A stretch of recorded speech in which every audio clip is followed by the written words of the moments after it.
Yeah, I can say it family. That's what Volpower means. Like you see everything in the family, like different group, different ethnicity, from different country, cultures. So it's like one big family. That's how I describe the thing.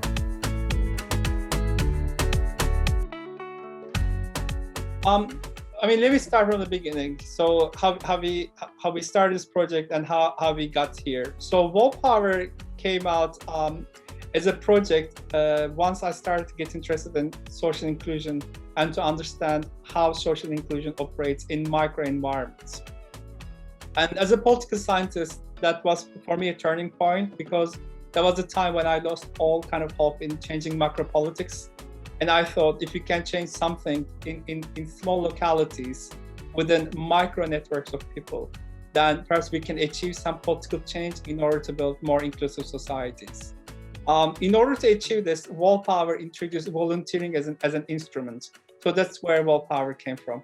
The call asked for establishing this kind of a dialogue between EU nationals and what the call classified as third country nationals, meaning people who were not really of European Union citizenship background. However, as I said in the beginning, the project really wanted to look beyond these kind of nationality-bound or macro-politics-bound kind of differences.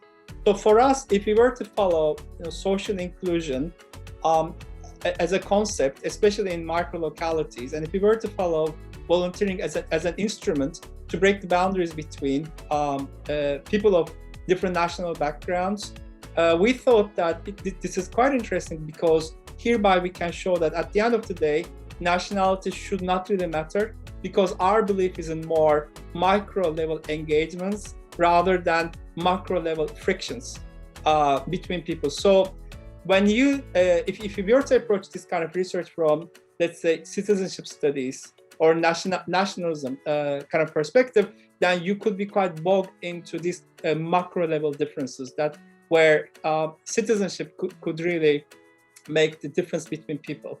Whereas we wanted to go beyond that. And then for us, it was really a challenge practically to show that, well, hang on, something like citizenship, that is a particular instrument of macro politics, should not really matter if we get into the micro level. And hence, let's see actually what happens really in small localities when we don't really consider citizenship as a particular inhibitor of interactions any longer.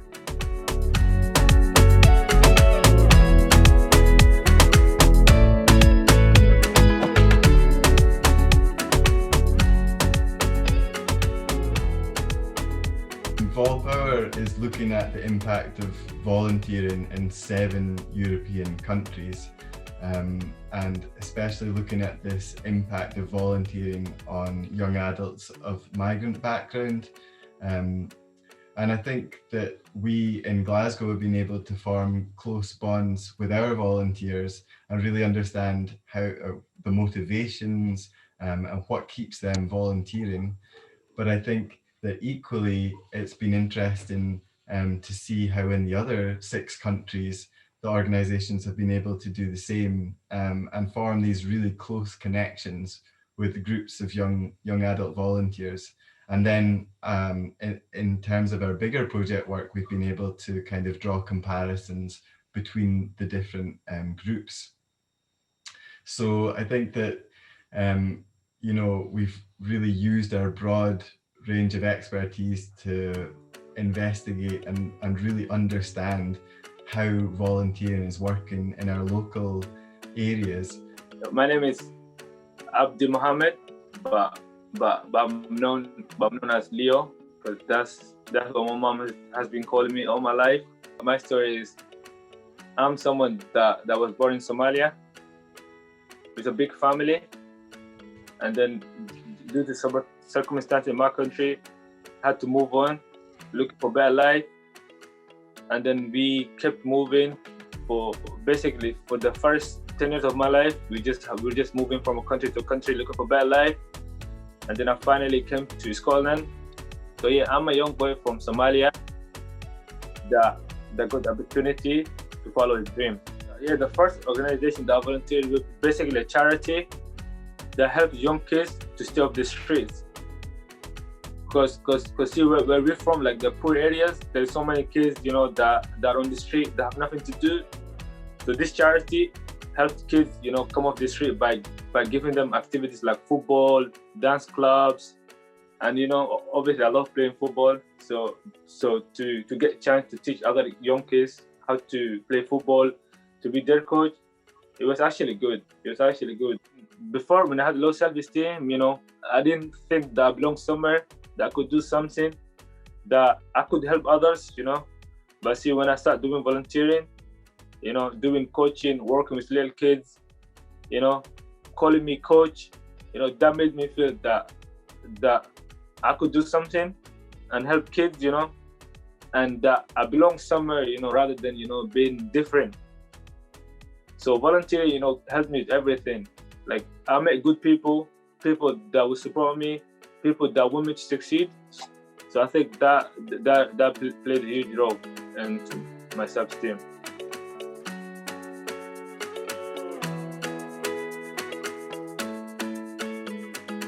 In general, URAC as a team, we were first of all our main task was to co-lead together with the Austrian partner the work package 2, which basically was the work that provided the theoretical and analytical framework to the project. Volpower at the end was a sort of social experiment. We have some people volunteering in different countries.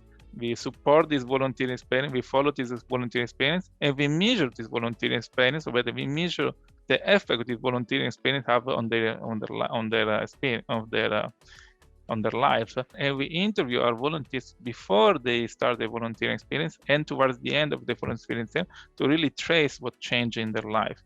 And we could see in our volunteer, for example, the increase of our volunteer in terms of intercultural skills, because Volpower was an intercultural experience. You can see how they became more aware of cultural diversity, more aware of how to deal with cultural diversity. A lot of volunteer, how we could see how they improve their skills, they acquired skill, they become more aware of their strength and weakness, they develop and they increase their sense of belonging to their community, whether it's the community of volunteers or it's the community, their local community, especially people volunteer the most, they have the sense of belonging, increase their sense of belonging to their community. And what maybe is underestimated in this regard, because when we speak about volunteering in regards to migration, we always the tendency to highlight how volunteering association, how volunteers help migrants, help the migrant population, provide service to the migrant population. So always looking at the people with migrant background in terms of recipient of this volunteering effort. Instead, what we are looking here is that how being a volunteer, being an active citizen, actually contribute to process of empowerment, process of inclusion. And so here is the important is to put the people in the condition to actually act as an active citizens rather than just a recipient of service or help of volunteering association. So here is a kind of a different perspective that was entrenched into the of Volpower. So my name is Ibrahim Adewale. Most of my friends call me Ade because it's more easier for them. So I'm 28 years old. I'm from Nigeria. I'm here in Italy since 4 years. I've been here. I have a friend called Khalid. So he's the one who told me about Volpower because he always knew that I wanted to volunteer, do something for our community and things like that. We meet with the other people of the group like 2-3 times. Then they organized this trip to Zagreb. That is like something I can never forget again in my life because I learned a lot there. I meet different kind of people, and I actually do something I never do before in my life, like meet new people most especially speak different languages. And I just feel like we knew each other before. It was fantastic. So after we came back from Zagreb, I think I developed more confidence in me, because in my workplace, normally I just greet them, ciao, ciao, ciao, I do my job, I go home. But after this Volpower project, everything changed. Like, I feel more comfortable with them. While working, I speak a lot with them, we talk, they ask me questions, I ask them questions, I try to know more about them, which I don't used to do before the Volpower project. So it's one of things I gained from participating in this Volpower project. So when we came back, we still do some activities, like I volunteered with Ateviva before the coronavirus, and I really enjoy it with those kids, being with them. They talk to me, I talk to them. When they need a hand, I lend them a hand, but when the corona comes, so we have to stop, and that is sad, because I was really enjoying myself being with those children. The most beautiful things there is those children, the way they are friendly. The way they are friendly, they talk to me, they ask me questions, I really talk to them. So that is amazing for children, they integrate immediately. They don't even see me like I'm different. So that is really amazing. I always feel at home at Soterol, but since I joined the Volpower, it make me feel more comfortable, like it make me feel at home more. Before the Volpower, I always feel like I'm home, despite I know I'm not at home really, but I feel good. So, but since I joined the Volpower, it makes that increase. So I feel more comfortable, like, oh, this is my second house. Volpower looked at different things. What made the Volpower consortium so interesting is what I would say, the different countries and regions have different levels of migration experience. For some countries and in some cities, as I already said in Vienna, and I would also say in Rotterdam, to give a second example, migration is normality. So these are highly diverse cities. In other countries in the consortium, migration is quite a new phenomenon. First of all, what we did was a very large online survey in all the partner countries. We asked all the partners to conduct an online survey, not only in one city, but across the whole country, to get a general feeling about volunteering. What we were most of all interested in was the differences between people who volunteer and people who do not volunteer, in terms of the central aspects like well-being, belonging, social inclusion.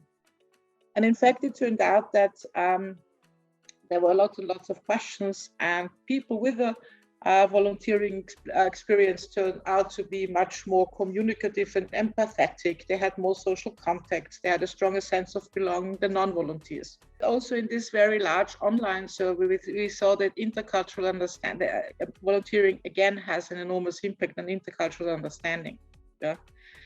And we also had in the sample, we also had people with migrant background who answered that. We found that out, and this is what, and they don't differ very much from people without a migration background, also in their answers. The second thing, in every country and also in Austria, we directly cooperated with 6 young people, 3 of them. So that this was the choice of people was kind of the same in every country. So we had 3 people with no migration background, EU nationals. Then we had 3 people in this group who had a migration, many of them a refugee background. 3 were males, 3 were females. And what we did is we liaised them, or we had 2 partner organizations who we collaborated with which we collaborated. We owe them a lot. And these 6 young people entered into these volunteering organizations and took active parts there. there was football and theater. It started like that. They actually welcomed me to start something with dance, and to kind of the idea was to bring it as a warm-up, for example, or to kind of connect it. There were girl teams and boys teams, so that's where I kind of jumped in, and for a short time I made some warming up there, and I really connected with some, and I got a lot of input, also an experience with a little bit of teaching. I would not even call it teaching. So as I saw that dancing can at least offer me an opportunity to be creative and to move, or to and also I met a lot of people who in dance, through dance, I met a lot of people, or when I connect with people who like to dance or who like to move or who are just opened to dance. It's not even who are people who dance every day, not at all, just for enjoyment. That is actually the ground we are all meeting, and I feel that dance really, as I also saw in the project, and also in Zagreb, there was actually we planned that we can maybe organize some dance, but I saw it just happens. And that is there is music, and even if there is no music, there are people who connect, and if there is a will, there is a dance. So yeah, I really still see it, and it's still growing as a fusion of a lot of my interests, personally and also socially, because it's also social. It's a movement, it's an art form, and it's social. It can be social. And it's expressing, and it's a language which we kind of share or not. Yeah. At the end of it, or at the root of all sports and arts kind of focus here, the idea has always been that we may not be able to express our problems to each other if we were only sticking to words. However, we were able to show to each other that we're not too different from each other, if perhaps we can remove language as an instrument of expression. If you were to engage people in common activities such as arts and sports, then we thought that people managed to see, managed to understand, managed to get to know each other in a different capacity than the way that they would either see them or they would hear them.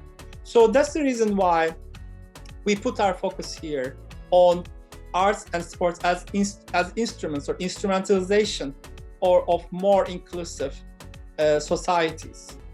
My name is Marcos Steklu, from Slovenia, Ljubljana, but born and raised back to Africa in Ethiopia, and now in Slovenia, living for almost 4 years now, and doing circus from childhood. Still I'm doing circus, teaching children and adults, so that's me.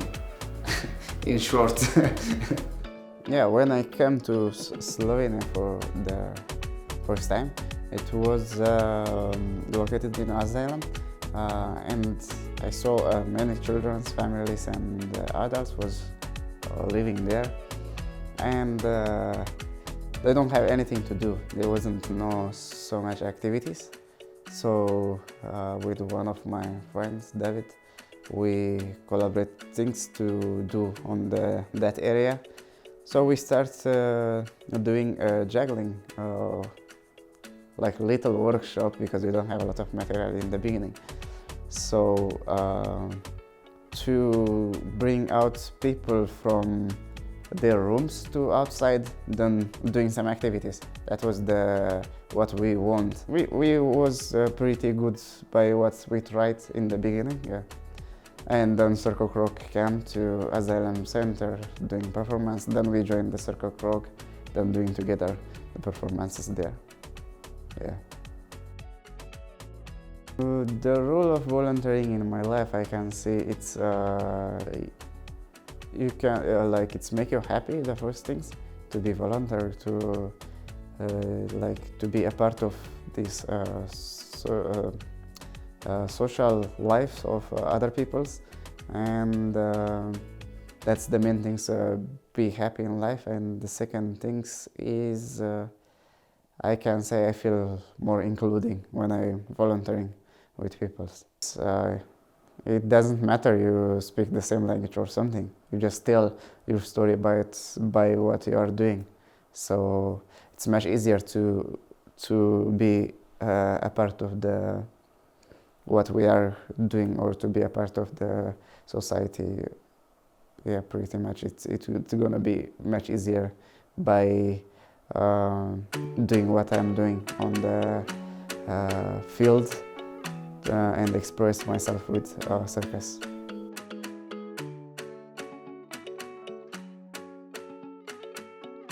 This form theater, it's a well-known form in art, in theater art, and it is about raising awareness of everyday inequalities and prejudice and intolerance and discrimination. And in this particular situation with our group, Forum Theater, they were raising awareness about Islamophobia. Most of them, almost all of them, I believe, I know that they are from Bosnia. They're Bosniaks. They're national minorities in Croatia, and most of them didn't have any discrimination here. But when this terrorist attack happened in France, in Europe, and this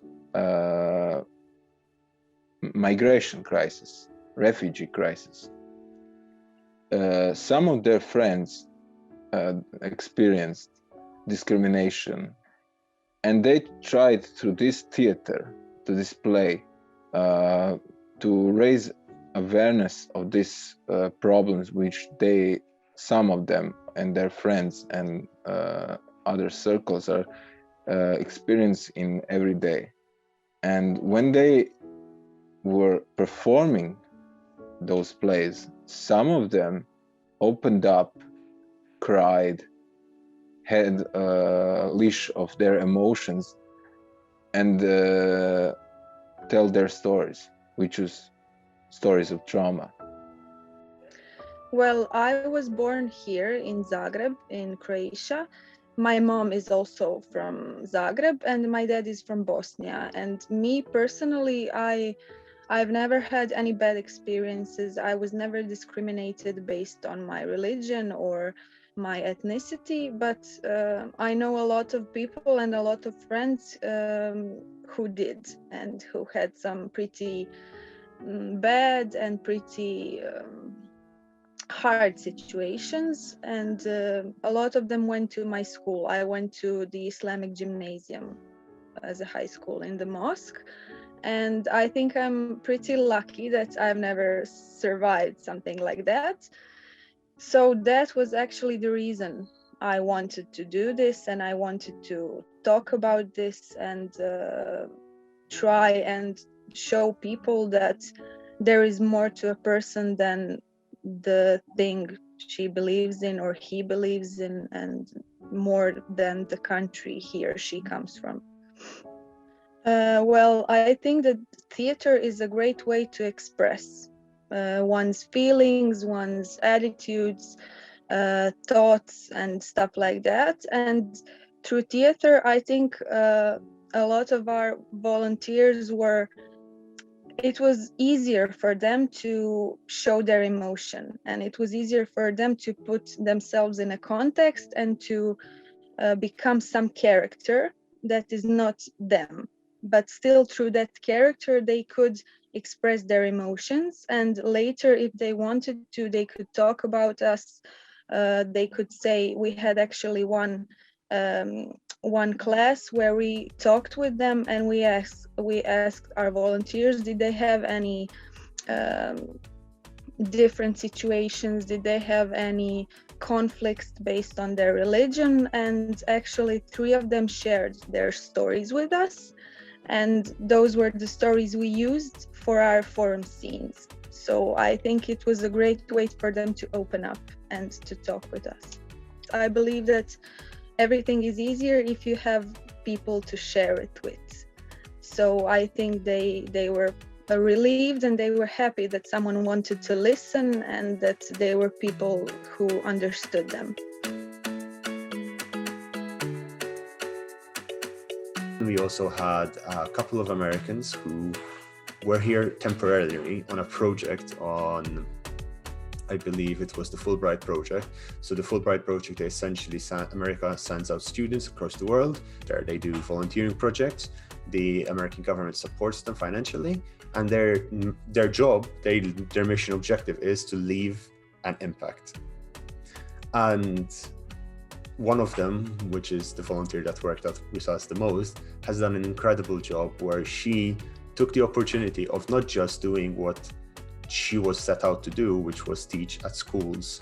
That was part of the project, but she went ahead and opened her own classes for English and started teaching the migrants which were speaking, the ostracized migrants which were trying to make enough money, trying to make do in a society that honestly ignores them, and gave them an opportunity to learn English, to share their feelings. Most of them have traumatic stories to tell.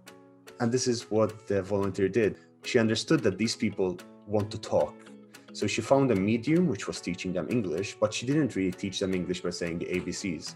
She taught them English by listening to their stories, by giving them opportunity to talk to each other. I really